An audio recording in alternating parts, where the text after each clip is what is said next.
বলতে চাই যে সালেহীন ভাইয়ের আসলে কোনো কমিটির প্রয়োজন নাই। কেন সে বক্সিগঞ্জে আন্দোলন করে গুন্ডা বাহিনীকে এই বাংলাদেশ থেকে বিতাড়িত করেছে। যে লোক গুন্ডা বাহিনীকে বিতাড়িত করতে পারে, যে লোক খুনি নির্যাতনকে বিতাড়িত করতে পারে, যে লোক রাইফেলদারি ফারহানের বিরুদ্ধে খালি হাতে যুদ্ধ করতে পারে, তার কোনো পদ পদবীর দরকার নেই। আমি মনে করি আমি শুনো আমার এখন কোনো পদ পদবী নেই। 9 দফার ঘোষক আব্দুল কাদেরের এখন কোনো পদ পদবী নেই। আপনাদের বলে দিতে চাই, আপনারা প্রত্যেকে আগামী দিনের এমপি, আগামী দিনের পৌরসভার চেয়ারম্যান।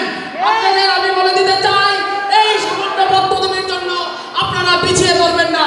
আপনাদের সামনে উজ্জ্বল ভবিষ্যৎ, আপনারা দেশের জন্য কাজ করবেন।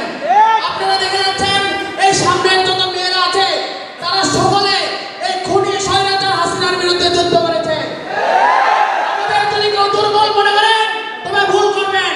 যতগুলো দল আছে আমরা সকলে মিলে স্বৈরাচারের পতন ঘটিয়েছি, কিন্তু এই নেতৃত্ব দানকারী সংগঠন বৈষম্য বিরোধী ছাত্র আন্দোলন, আজকের বৈষম্য বিরোধী ছাত্র আন্দোলনের যে আয়োজন, সেটি গতানুগতিক কোনো রাজনৈতিক দলের আয়োজন নয়।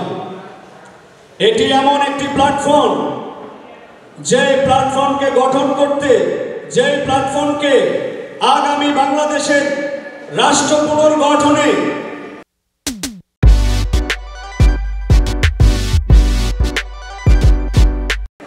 ম্যান্ডেট দিয়েছে 2000-এরও অধিক শহীদ। এই প্ল্যাটফর্ম গঠন করতে জামালপুরের বিপ্লবী সেই শহীদ 70 রক্ত রয়েছে। এই প্ল্যাটফর্মকে গঠন করতে শহীদ মিজানের রক্ত রয়েছে। এই প্ল্যাটফর্মকে গঠন করতে শহীদ আবু জরের রক্ত রয়েছে। এটি যেন তেন প্ল্যাটফর্ম নয়। আমরা বারবার বলি, এটি গতানুগতিক রাজনীতিক প্ল্যাটফর্ম নয়, কিন্তু এই প্ল্যাটফর্ম যেটি ঘটিয়েছে বাংলাদেশের স্বাধীনতার পরে যে কোনো ইতিহাসে এর চেয়ে বড় আর রাজনৈতিক ঘটনা ঘটেনি।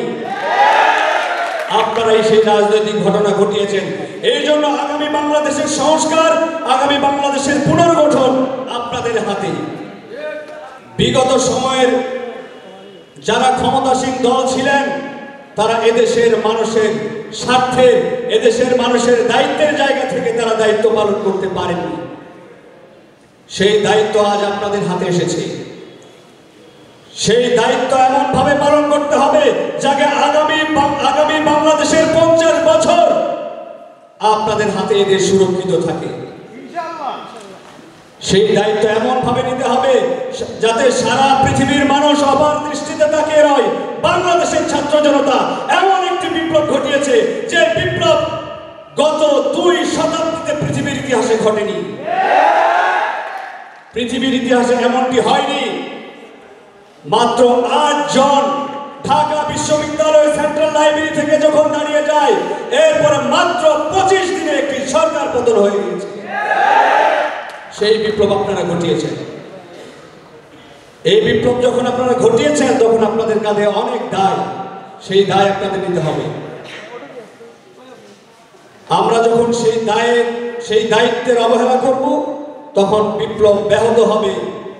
শেখ হাসিনা যে বলে সে চট করে ঢুকে পড়বে, তার কনফিডেন্স কি? তার কনফিডেন্স হচ্ছে আমাদের মতনৈক্য, আমাদের নিজেদের ভিতরের দ্বন্দ্ব।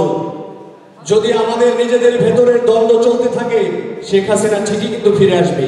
তারা তৎপর। দিল্লির দাদা বাবুরা তাকে পেলে বসে বড় করছে চট করে বাংলাদেশে ঢুকিয়ে দেওয়ার জন্য। আপনারা কি তাকে ঢুকতে দেবেন?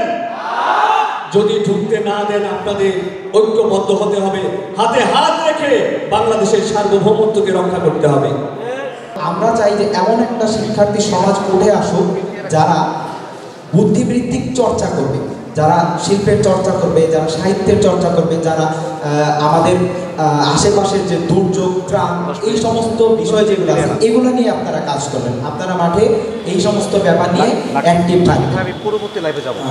পাশাপাশি বর্তমানের যে বাজার পরিস্থিতি আমরা দেখতে পাচ্ছি যে এই বাজার ব্যবস্থায় এখন পর্যন্ত যারা ফ্যাসিবাদের দোষক তারাই এই জায়গায় প্রভাব অর্জন করে যাচ্ছে এবং নব্য ফ্যাসিবাদের মাধ্যমে এটাকে দখল করার একটা পায়তারা করা হচ্ছে।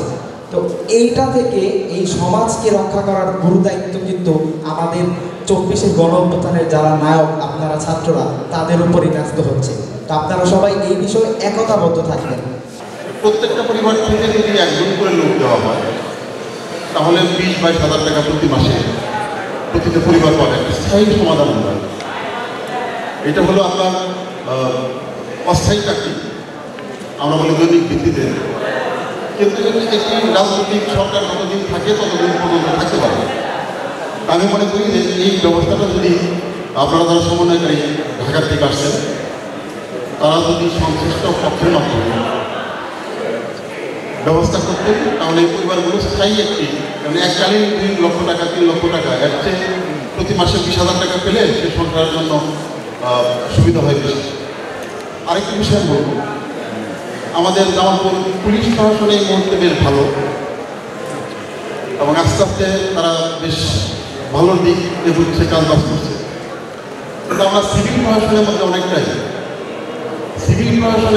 অনেকটাই আমরা দেখছি যে খুব বেশি ভালো পর্যায়ে নেই, কাজকর্ম খুবই গতিহীন এবং প্রতিটি কাজের মধ্যে আমরা লক্ষ্য করছি যে মানুষ সেবা পাচ্ছে না, একটা বিশৃঙ্খল অবস্থা।